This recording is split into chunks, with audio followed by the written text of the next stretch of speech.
여러분들이 생각하는 하나님의 나라에 대해서 여러 많은 사람들이 고민을 많이 합니다. 하나님의 나라라고 하면 우리가 살고 있는 지구, 대기권 밖에 있는 또 다른 장소의 공간으로 하나님의 나라를 이해해야 되느냐. 성경에서 말하는 이 하나님의 나라의 개념이 어떤 개념이냐.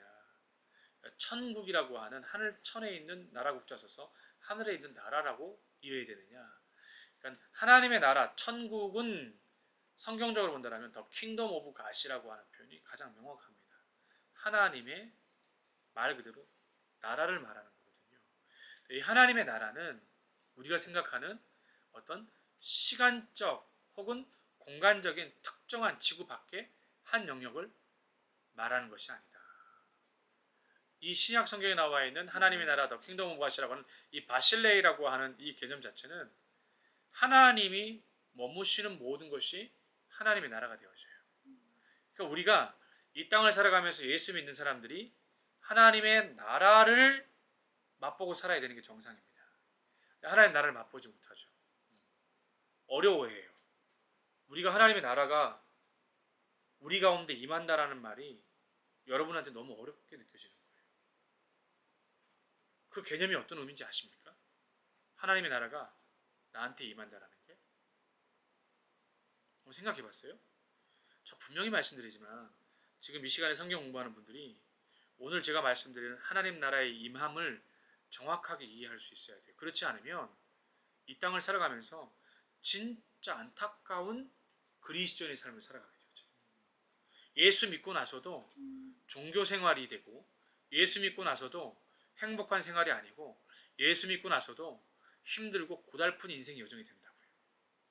그러면 하나님의 나라가 어디 있어요? 하나님의 나라가 너희 안에 있다라고 말하잖아요. 이게 예수님이 하신 말씀이 어떤 의미인지 아십니까? 하나님의 나라가 우리 안에 임한다라는 것은 성령 하나님이 내 안에 임함으로 인해서 누려지는 하나님의 나라예요. 예를 들면 이런 겁니다. 아르헨티나에 제가 잘 아는 후배 선교사님이 계세요. 그분이 이제 막 아르헨티나에 가셔서 사역을 하시는데 그 교회가 워낙 이제 어렵고 환경이 되게 열악해요. 환경이 열악하다는 걸 뭘 말하는 거냐면 거기 오는 성도님들이나 거기 찾아오는 아이들도 그렇고 주변에 있는 많은 사람들이 진짜 못 배우고 진짜 아르헨티나의 마약이나 이런 데 중독되어진 사람들도 많고 그러니까 아르헨티나가 한때는 집집마다 아사도라고 하는 이 굉장히 막 고기를 구우면 엄청나거든요. 냄새가 막 진동하던 정말 잘 사던 나라가 아르헨티나였습니다. 근데 그 나라가 완전히 몰락하면서 거의 빈국은 아니지만 엄청나게 그냥 추락했거든요.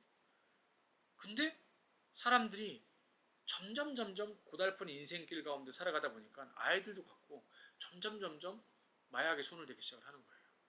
더 가난해지고 더 가정이 깨어지고 더 아이들은 학교를 안 가고 폭력적으로. 진짜 제가 아르헨티나 갔을 때 충격받았던 것 중에 하나는요. 식당을 갔는데 식당에서 밥을 먹으면 경비가 밖에서 기다렸다가 손님을 식당 안 문에다가 딱 기다리게 하고 밖에 차가 딱 와서 픽업차가 문 앞에 딱 있으면 바로 문 열고 바로 타야 돼. 어떤 식당에 가면요. 제가 경험한 것이에요. 제가 식당에 갔는데 아르헨티나 식당을 딱 가서 식당에 문을 열고 들어가야 되잖아. 식당이 문이 잠겨져 있어. 밖에 벨이 있어. 그 벨을 누르면 주인이 와서 종업원이 와서 살펴본 다음에 문을 닫아. 그 정도로 도둑, 폭력 이런 위기 가운데 있어. 그런 현장에서 목회를 하는데 한 번은 정말 아기가 태어난 지 얼마 안 됐는데 온몸이 막 불덩이 같은 거야. 열이 떨어지질 않아. 엄마가 할 수 있는 건 그걸 가지고 병원을 가지는 못해. 재정적으로도 안 되고 할 수 있는 게 없어. 이러다간 이 애가 죽겠다. 엄마가 아이를 씻기고 아이 머리, 이마, 온몸을 닦여내지만 그 열이 떨어지지 않아. 그 엄마는 고통스러워. 너무 고통스러워.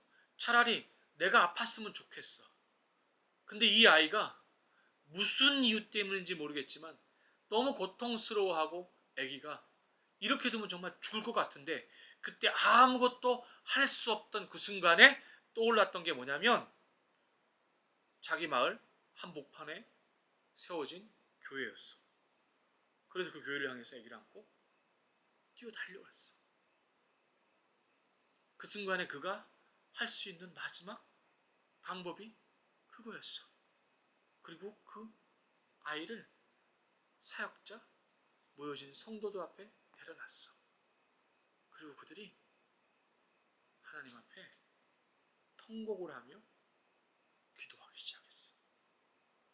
시간이 얼마나 지났을까?